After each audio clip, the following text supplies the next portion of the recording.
Good morning, everyone.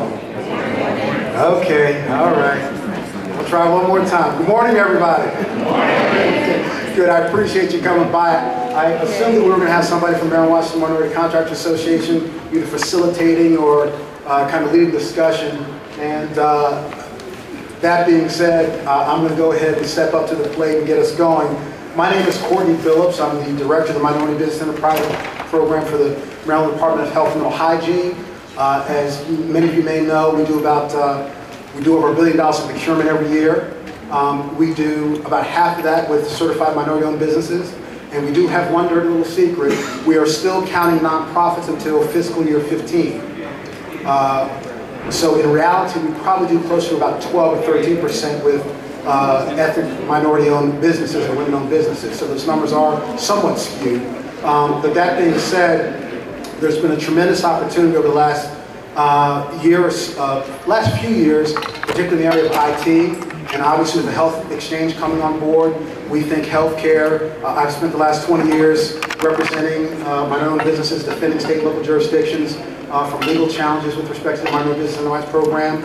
And because we're at such, I think, a pivotal stage in this country, and Maryland leads the way in developing healthcare exchange. And over the next 5, 10, 15, 20 years, I'm sure you're here because you know healthcare is a huge industry, and there will continue to be tremendous opportunities for the next 2 decades. We not only have an aging population, an aging demographic, that demographic is going to live longer. So not only we're going to be dealing with our senior citizens for the next 20, not only do we have this, our largest portion of our population is going to be senior citizens, they're going to be around a lot longer, which is a good thing. But what are they going to require more than anything else? Healthcare. So for somebody who spent his whole life working for and advocating for small minority-owned businesses, this is a tremendous industry and a tremendous field, and it just represents an opportunity for particularly the minority women and small business community to get into a field or an area where we historically have been underrepresented, even small businesses. The healthcare field is not a field where we have typically had a large swath of minority, women, and small businesses. It is typically, large companies, hospitals, larger facilities, but as the industry has grown and diversified, it provides opportunities for small minority women-owned businesses. So not only am I a big advocate for small minority women-owned businesses, I'm a big advocate for you guys getting into the healthcare industry because there are fields and services and categories from A to Z within that industry that I think many of you in this room can take advantage of. But without, as they say, without further ado, I'd like to introduce our panel.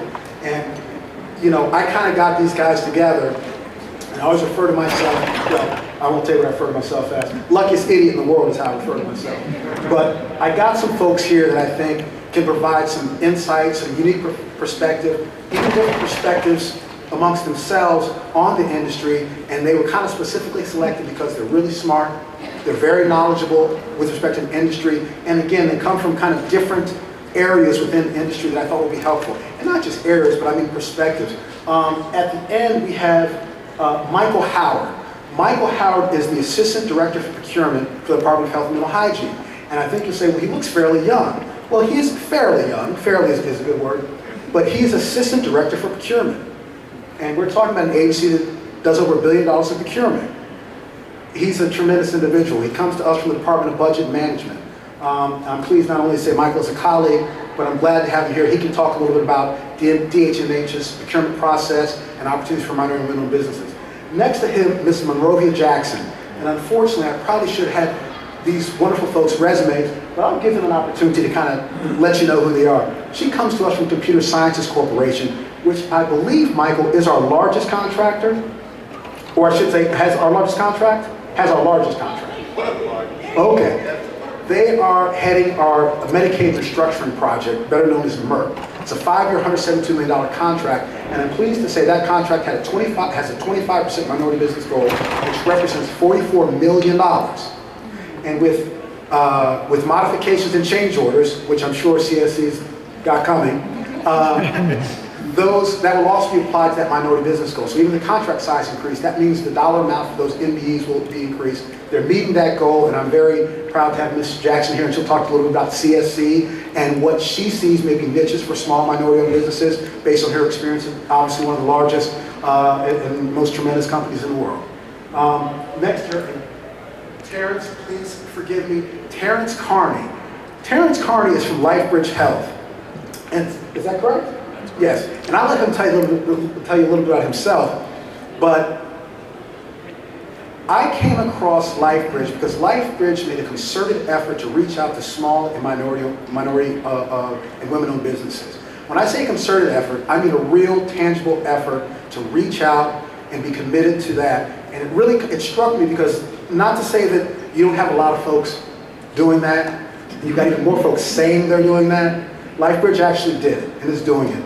So I thought, obviously, coming from a healthcare company, but also, again, I know their commitment to small, minority, women-owned businesses, and so I'd like for him to talk about not only what they're doing there, but also his strategy, not only for Lightbridge, but that may be helpful in terms of how you can position yourself, not just with Lightbridge, but generally in the healthcare industry. So, Terrence, I thank you very much for coming.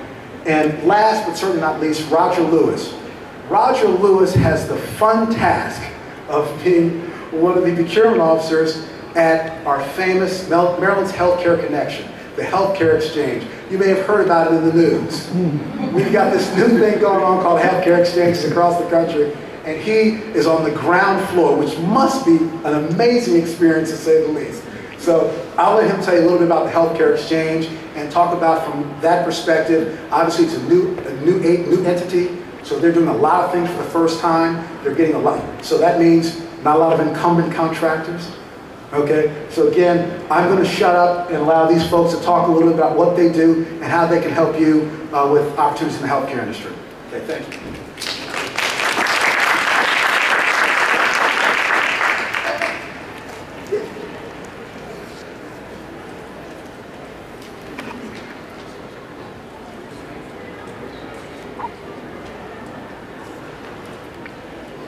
Good morning. My name is Mike Howard. I'm the Assistant Director of Procurement at the Department of Health and Mental Hygiene. As Courtney said, I just wanted to talk briefly about the health department as it relates to purchasing. The health department, we purchase all types of services, commodities, software, both software, IT, both hardware and software. As you know, there's a statewide SBR, Small Business Reserve goal. We also do a lot of work with the SBR program. As you also may know, the MBE program is 29. The aspirational goal statewide is 29%. And when we work with when our office works with Courtney, when we go out to do a solicitation, when a client comes to us with a project, what we do is we work with Courtney to develop the appropriate MBE goal. We also determine whether this is SBR eligible, and this is done for each individual contract. There's no cookie cutter approach. This type of contract always has 10%, or another type of contract always has 15%. That just isn't the case. We look at a number of variables, and then we determine what we feel should be the appropriate goal. Also, I just wanted to say one other thing. A number of vendors have come up to me today. They were asking me, well, how do I get on a list, or how do I learn about your opportunities? The main thing you want to do is you want to register with eMaryland Marketplace. I'm sure most of you know about eMaryland Marketplace. You can kind of select the types of services you want to receive, solicitations that you want to receive, and then you can respond based on the work requirements, experience requirements. But also on our website, the Department of Health and Mental Hygiene website, we also have different opportunities. There's a certain dollar threshold that's required when we post things on eMaryland Marketplace. So there are smaller opportunities on our website for both general procurement opportunities as well as our SBR program. And I'm very confident that other agencies besides the health department, they also have opportunities for vendors on their website as well. So you don't want to just limit yourself exclusively to the health departments or eMaryland Marketplace. There are opportunities all over. And I just encourage you to check regularly, because on the website it's not a push notification. It's sort of like you have to check regularly. And they come, I can't tell you when they come, but when our clients need something, we get to work and we get things posted. So if you have any like more procurement specific related questions about like the process, we're outside. We have a little booth, and you can stop by. I have business cards. You can ask me, send me questions. I'll be glad to get you answers as soon as possible. Usually I turn around things in a day, but don't quote me on that. Calling me is probably better. Email, I get a lot of emails, so that probably would be the best way. So call me again, leave a message. I'll be glad to answer any questions you may have. That's it.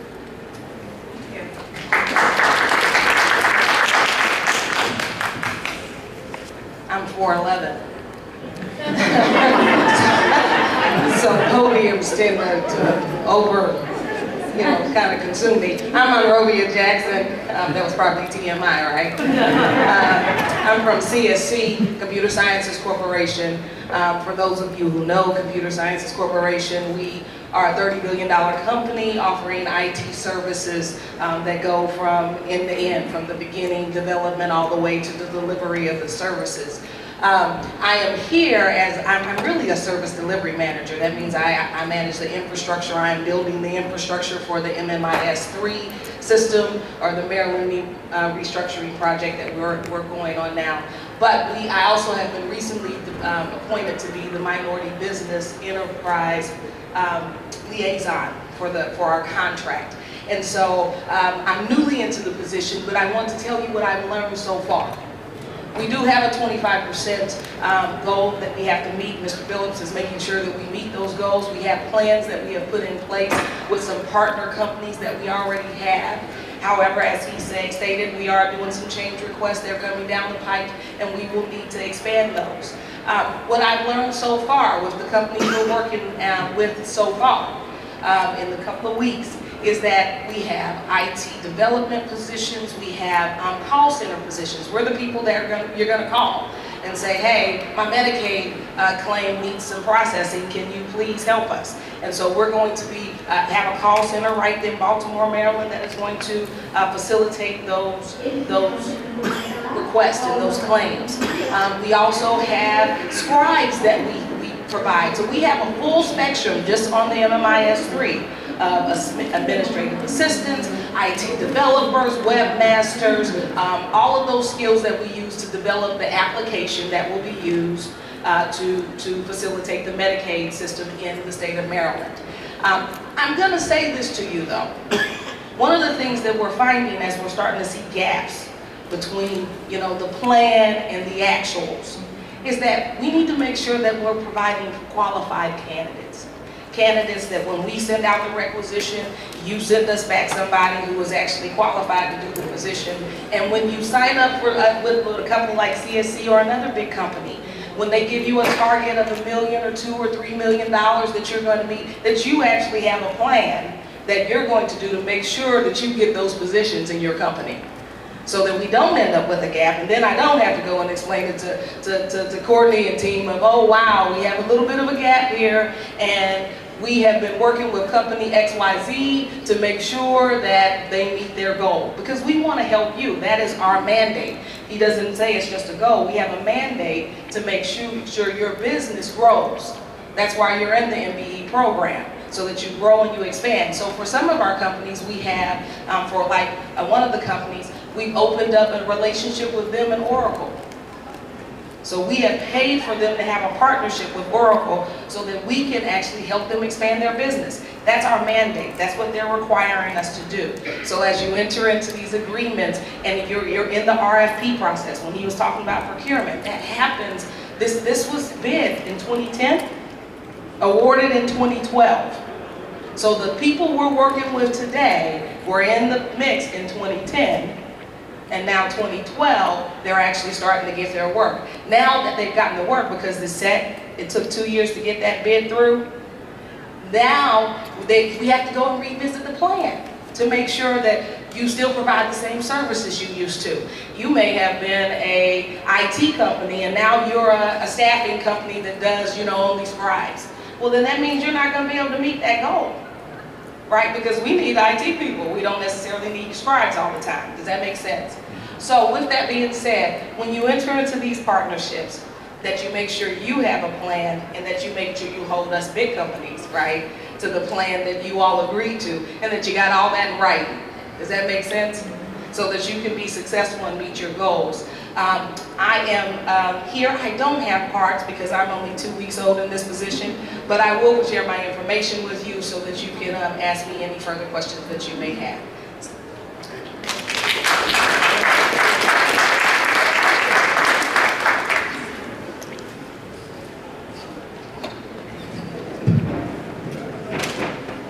Good morning. My name is Terry Carney. I'm the Assistant Vice President for Supply Chain Management at Lightbridge Health. Just a brief, for those that may not know who Lightbridge Health is, it's a smaller integrated network of hospitals and nursing homes, primarily in the Northwest Baltimore City and Northwest and Baltimore County area. It comprises of Sinai Hospital, Northwest Hospital, Leadville Hospital and nursing home, and also Portland Gardens. We also have a number of affiliated, either wholly owned or joint venture arrangements with ambulance companies, home health care companies, durable medical equipment companies. We own our own printing company, which is actually, that's a very long story, but the printing company evolved from our outreach to deal with persons of traumatic brain injury back in the 60s. And we got a small state grant and then subsequently a larger federal grant. And we're able to grow and grow and grow, and now it's actually a very, very large organization. And it employs a lot of people, and it's particularly right now with our disabled veterans coming back with traumatic brain injury. It's a tremendous program as far as providing them with real world skills to be able to work and so on. So that's part of our mission. A little bit about Lightbridge Health as far as its size. We're over 1,200 beds, hospital and nursing home care beds. We're about a $1 billion company. It's a not-for-profit organization. We have about $150 million supply expense that I manage. Our initiative in the area of women and minority business enterprise, as it was said earlier, our approach is perhaps just a little bit different. We are much more focused on providing both educational opportunities and partnering where it makes sense for a win-win situation. We have a number of joint ventures. We've actually just, it became effective October 1, a minority-owned business that owned a number of urgent care centers. Was struggling to be able to expand and wanted to expand, and it was a good opportunity for Lightbridge because we wanted to get into that sector. So if any of you have heard of Express Care as urgent care centers, well, Lightbridge Health now owns 40% of Express Care, and it's going to enable Express Care to probably double its size in the next 18 to 36 months. So a tremendous opportunity for Express Care and again, significant value for Lightbridge Health.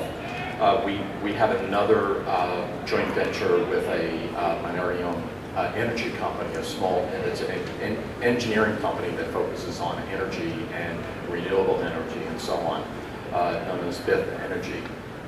We are joint venturing with them as well. So there are a number of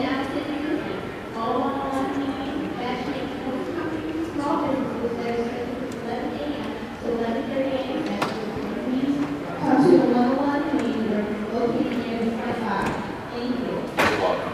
Okay. Regarding, she mentioned something, I want to forget that, matchmaking. As far as our initiative, we took a really good look at what we were doing, how we were doing it, and quite frankly, this was about 5 years ago, And we're really not excited about where we were and what we were doing, and we didn't want to just keep doing the same old thing of, let's invite everyone to come and talk to us and give business cards, because we really felt that it wasn't a very good use of your time, nor ours, because we really never got to know each other because there are just so many people. So what we started doing was these matchmaking events. We utilize a minority-owned business who provides consulting services to us and has been for the past 5 years. And started this whole idea of not just a matchmaking event, but pre-screening matchmakers. So that at Lightbridge, what are our needs as we look forward over the next year or two? Where do we see that there might be some opportunity there? And then this company would put that word out and do some pre-screening, so that the matchmaking events are much smaller, they're much more intimate, and then each of the organizations have about a half hour to 45 minutes to spend with the key stakeholders that are going to eventually decide whether or not this company or that company or several companies might fit the bill and then perhaps get included into the project. Since we started doing that, the number of partnerships and with women and minority-owned businesses has grown substantially. Where right now we have about 125 companies that we do regular business with. Most of those companies continue to see their volumes grow year after year. To us, it's about measuring where we are, and we don't have a set percentage goal. As far as we're concerned, the sky is the limit. We want to, it's important to us to work with our community. A financially stronger community is a healthier community. So where our focus is over the past several years, when I mentioned education, we have hosted and sponsored and some of you may have attended one of them, Lightbridge Health Academies. They were annual events. We've done them for the past 5 years. We get several hundred people. It's a full-day event. We provide breakfast and a really, really nice lunch. We've been holding them at the Baltimore Arboretum, a really beautiful setting. And we bring in speakers. We've had some come from where they had to take a plane ride in. We've taken care of all the costs. It's free to go.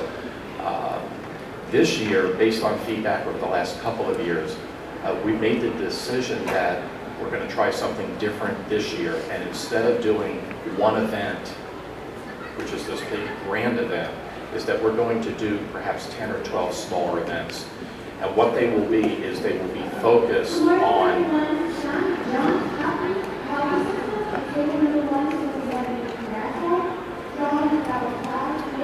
anyone that has a scratch off. I don't want you to miss out. Anyway, we're calling it Lightbridge Health University. And the difference is instead of trying to put 8 or 10 speakers over a course of a day where you get a little bit at a time, is that these would be much more concentrated. So they'll be like courses. So they'll be on finance, and there'll be one on marketing, and there'll be one on communication, and so on and so forth. So it will be a combination of individuals or executives at Lightbridge Health that have a particular skill set. And where we don't have that, we will be bringing in other individuals. And we're hoping to have the first one start in the spring of 2014. So through our consultant, Laron Finney, if anyone knows Laron, he will be getting the word out through the web, and we generally do a lot of advertising in the various papers to get the word out. The one thing that we've never had an issue with is attendance. We always get great attendance. I don't want to take up everyone else's time. The other thing is, it was also mentioned healthcare. Healthcare is, especially for a small business, it's a difficult business. It's a difficult sector to break into. We're extremely regulated between CMS, the Maryland Department of Health and the Maryland Department of Health and Dental Hygiene and Joint Commission, and I cannot read, I cannot read the other one, so sorry, it's blurry. But we are heavily regulated because of our spend. Much of our spend is done through purchasing organizations. In order to reduce the cost, it makes out of that $150 million spend, it really shrinks down what I would call discretionary to where it's not committed to a large group contract. But we do what we can to create that partnership, and that's why we've been focusing more also on joint ventures. We've invested many millions of dollars into joint ventures, again, where it's a win-win situation. The other focus that we have is utilizing minority investment companies. So in our finance area, we've invested a significant amount of money, moving it from the very, very large Wall Street companies to smaller MBE companies to handle our investments. So I appreciate the opportunity today, and I'll let the next speaker come on. Thank you.